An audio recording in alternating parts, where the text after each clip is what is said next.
What are you doing right now? Is it something that you really love? Millions of people at this very second are doing exactly what makes them happy.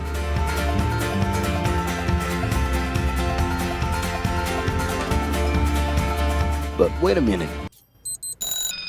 You spend a big part of your life working. And any job has the potential to drive you insane. I think this is a good time for a break. But, of course, there's a bright side.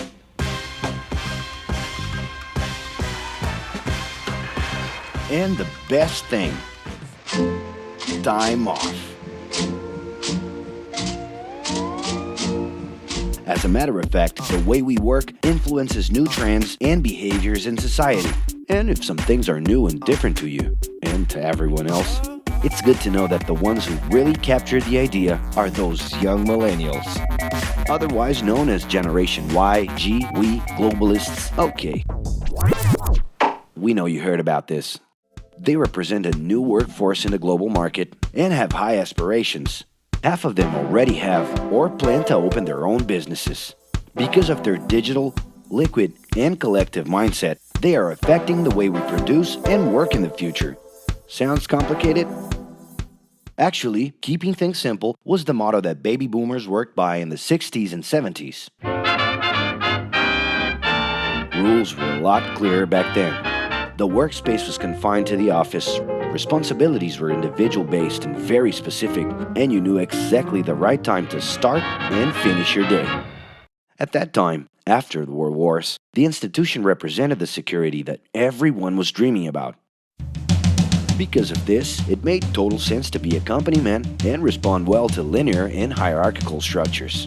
But be careful. Once you chose a career, it was a decision that would pretty much last for the rest of your life. Older workers would teach young ones because putting in long years of experience was essential if you wanted to grow within the company.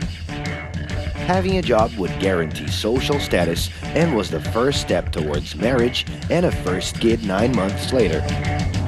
Work didn't mix with personal life.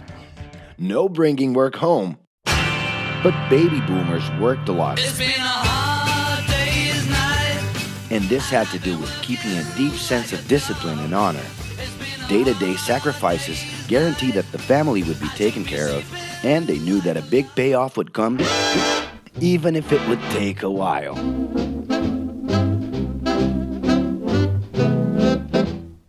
However, Generation X redefined the time relationship between work and reward.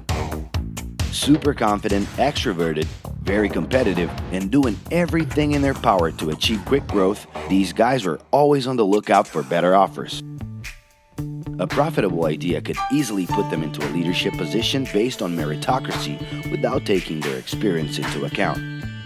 As they searched for more ways to personally stand out and be professionally independent, they relied on degrees, including MBAs and PhDs, to get ahead of their competitors. Pressure, pushing down on me, pressing down on you.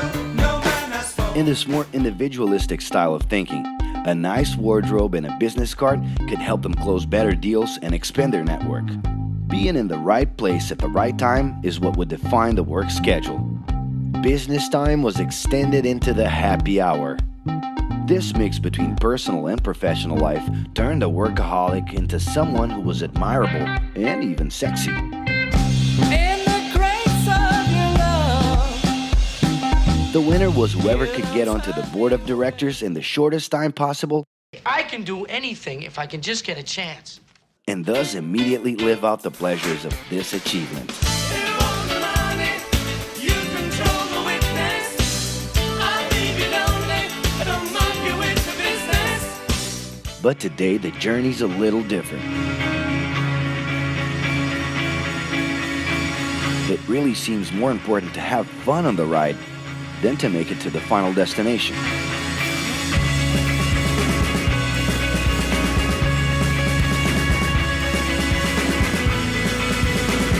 Ironically, millennials, those unpredictable kids, are the ones perfectly translating this new vision.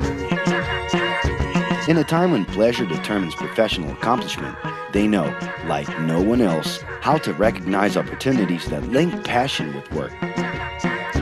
It's not right, but it's now or never. The creative economy, new professions, an entrepreneurship boom, and the new collective power are painting a brilliant and never-before-seen scenario. No wonder millennials are so impatient. The speed at which they connect with the world sets the pace for their work relations. Projects that only will make a difference in the long term just don't stimulate them.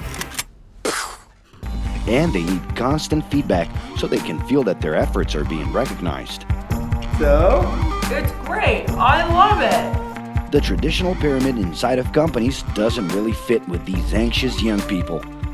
They're excited about working with older generations, but only if the relationship is on equal terms and with mutual respect. It's all about exchanging knowledge, no matter your age. Being that millennials find empowerment in discovering things on their own.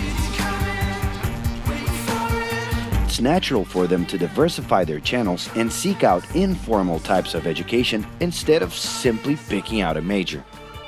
In the end, professional commitment is not just a norm. It's something that naturally comes from truly engaging experiences. Besides having a job, it's become more important to have a purpose that can be carried out in different forms at the same time. Mobility, shared workspaces, home offices, and the possibility to create your own hours make work always present, anytime and everywhere. For that reason, people with different work styles are having more freedom to tap into their talents, and even those with introverted personalities can transform their ideas into million-dollar businesses. Yes, you can stay in your pajamas as long as you maintain an updated and attractive profile across your social network.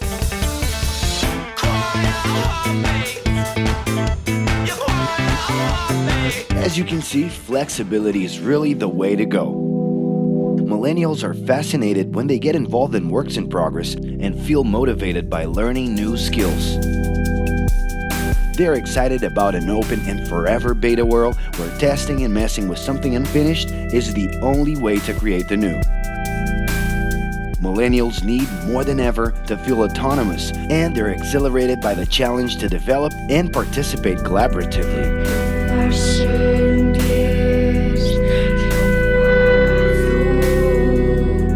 They can change direction quickly and don't let attachments hold them back. It's about living better in the present with no illusion that the future can be controlled.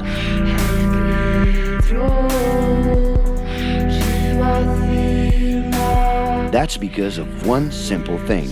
Whoever adapts more easily can evolve along with the changes.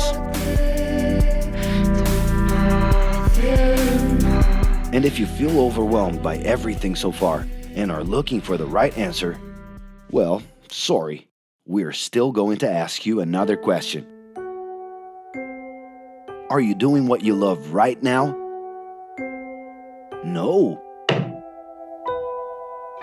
So start.